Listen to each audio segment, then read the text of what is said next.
ካብ መጽሓፍቲ ካልኣይ ቆነና ብሉይ ኪዳን መጽሓፍ ጥበብ ሰሎሞን ምዕራፍ 18 ኣብ ልዕሊ እስራኤላውያን ብርሃን ከም ዝበርሀ ኣብ ልዕሊ ቅዱሳን ህዝብኻ ግና ድሙቕ ብርሃን ይበርሃሎም ነበረ።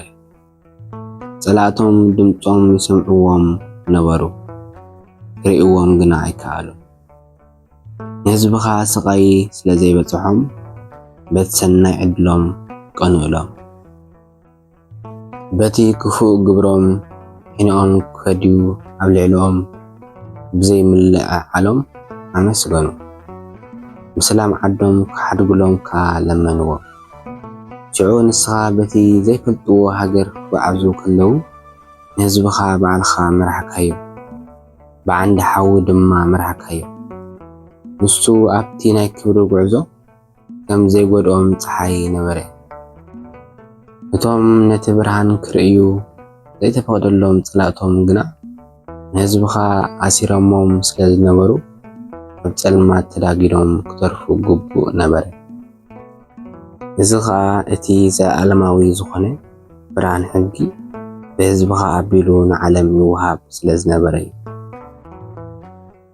ሞት በኽሪ ግብፃውያን ጸላእትኻ ህፃናት ቅዱሳን ህዝብኻ ንምቕታል ወሲኖም ኣብ ግብሪ ከውዕልዎ ከለዉ ሓደ ስድርቤ ድሕሪ ግና ዝደሓነ ቆልዓ ነበረ። ሽዑ ንስኻ ኣብ ደቆም ኣዝዮም ብዙሓት ንምቕታል ንጸላእትኻ ቀጻዕካዮም። ብሓንቲ ግዜኻ ንብዘሎ ሰራዊቶም ኣብ ዝሃምም ማይ ኣጣሓልካዮም። ኣቦታትና ግና ኣብቲ ዝሃብካዮም ተስፋ እምነቶም ብምሉእ ብምውዳቕ ምእንቲ ክሕጐሱን ክተባብዑን እቲ በታ ለይቲ እቲኣ ክኸውን ዝነበሮ እንታይ ከም ዝኾነ ኣቐዲሙ ተነጊርዎም ነበረ። ህዝብኻ ነቶም ቁኑዓት ኣድሒንካ ንጸላእቶም ከም ተጥፍኦም ይፈልጡ ነበሩ። ብተመሳሳሊ ግብሪ ንጸላእትና ቀጻዕካዮ። ንዓናኻ ናባኻ ክንመጽእ ስለ ዝጸዋዕካና ዓብዪ ክብሪ ሃብካና።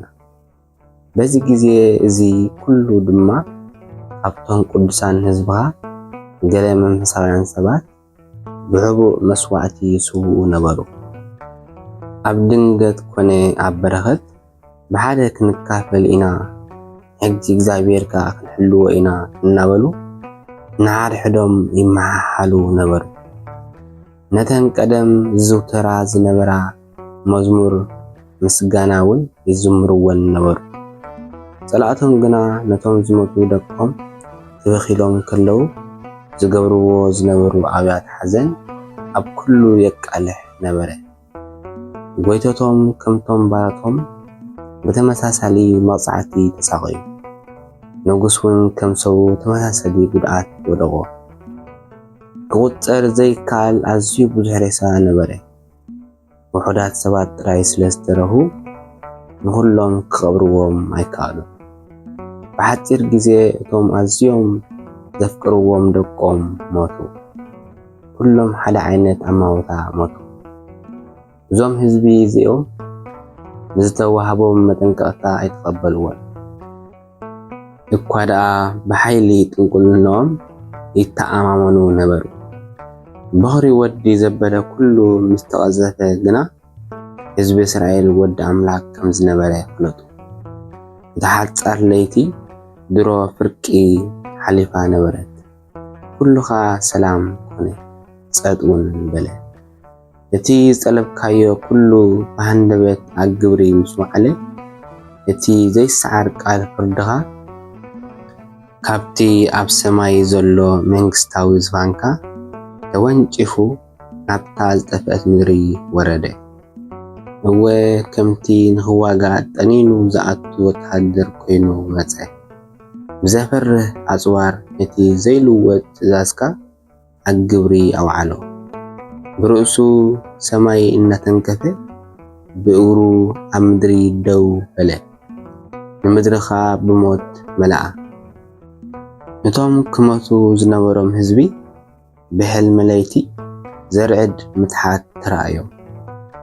አንደበትካ ፍርሒ ሓዞ ኣብ ኩላ እታ ምድሪ ዳርጋ ሞታት ኮይኖም በጥ ብምባሎም ንምንታይ ከም ዝሞቱ ዘለው ኩሉ ኣፍለጥዎ በቲ ዘፍርሕ ሕልምታት ተነጊርዎም ስለ ዝነበረኻ ስለምንታይ ከም ዝሞቱ ይፈልጡ ነበሩ ጸሎት ኣሮን ንእስራኤል ካብ ሞት ከም ዘድሓኖም ናብቶም ቁንዓት ህዝቢ ድማ ሞት መጸ ከመይ ብዙሓት ካብኣቶም ኣብ ምድረ በዳ ከለዉ ብሕማም ተላገብ ተቐዘፉ ቁጥዓኻ ግና ነዊሕ ኣይጸንሕን ሓደ ምንም ኣበረ ዘይብሉ ሰብካ ንኸድሕኖም ብቕልጡፍ ተለዓለ እቲ ካህን ኮይኑ ዘገልግሎም ዝነበረ ኣሮን ምንቲ ሕድገት ሓጢኣት ዕጣንን ጸሎትን ዓረገ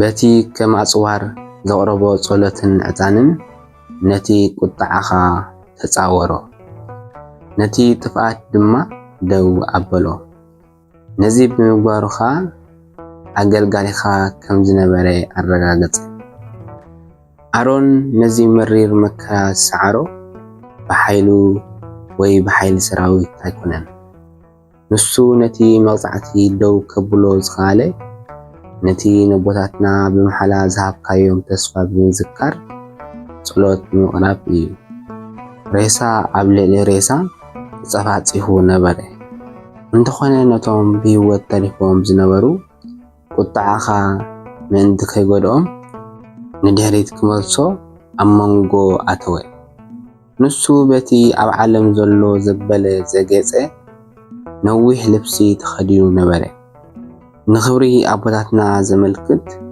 ብኽቡር ኣእማን ዘጌጸ 4 መስርዕ ዘለዎ ክዳን ኣብ ኣፍ ልቡ ንግርማኻ ዘመልክት ጌጽ ዘለዎ መጠምጠምያ ከዓ ኣብ ርእሱ ገይሩ ነበረ እቲ መልኣኽ ሞት ከዓ ነዚ ርእዩ ፈርሐ ምቕታል ድማ ኣቋረጸ እዚ ድማ ንእሽቶ ናይ ቁጥዓኻ ተመክሮ እኳ እንተነበረ እኹል ነበረ